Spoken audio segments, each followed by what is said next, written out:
Good morning everyone, this is Patrick and you're listening to The Great Everything, a place where I, a former banking lawyer who saw the light and quit, discuss all culture from jazz music to superhero movies and ponder philosophical questions. Yesterday I was talking about Get Out, the movie you've all heard of, and addressing some of the questions about my own attitudes that it had engendered within me. It's a very thought-provoking movie. I talked a little about fetishization of different cultures, in this case black culture. I also talked about racial stereotypes and the idea of using jokes about race to actually build bridges and dialogue between people, almost to signal openness and understanding. And I asked, to what extent is that okay? And I'm Just Kay, called in from Texas, to give me his take about discussing differences from a place of openness and understanding. I'm an African-American male from Texas. I have a close friend who's a Brit and another close friend who is from Zimbabwe. Danny Archer, I'm from Rhodesia. We say Zimbabwe now. Do we? We all lived together. Our experiences were different. We never played with each other's race, but we were never afraid to discuss differences. It was never in a joking manner, but it always came about in a manner of which we were trying to truly learn, and you understood that it was in a true, reflective, and understanding manner. That was Kay chiming in with his thoughts on discussing cultural and ethnic differences without fear. So often, people are scared to have the discussion, to enter conversations about topics like race. When did we become so afraid of talking to each other? When did conversations become a problem?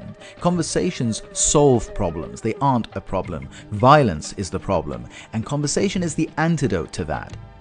Which is why it's always good to hear from people like Kay, who aren't afraid to have those conversations and who invite those around them to have those conversations.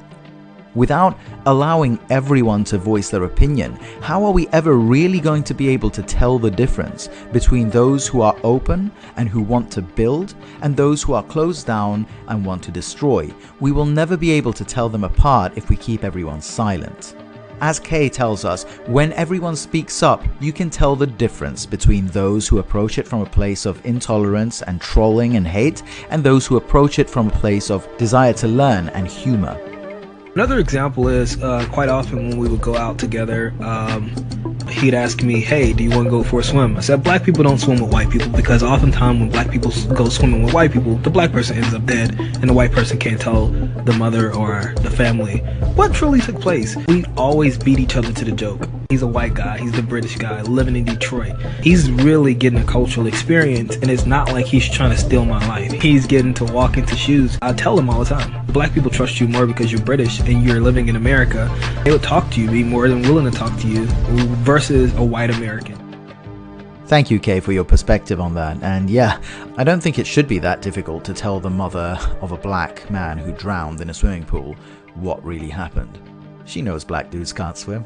But all jokes aside, I want to address that last point you made, that black Americans will listen to your white friend more because he's British, and so he doesn't bring that baggage with him.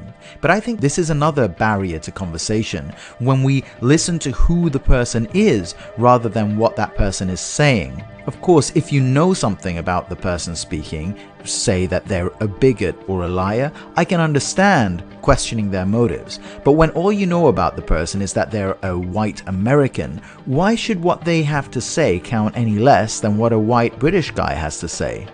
All I'm saying is that an argument is not more or less valid depending on who's making it. And I think that we need to get away from questioning people's motives when they speak. Most of us are not mind readers, and actually just assess the validity of their points. But anyway, thank you so much for your call, Kay. I look forward to hearing more from you on these difficult topics.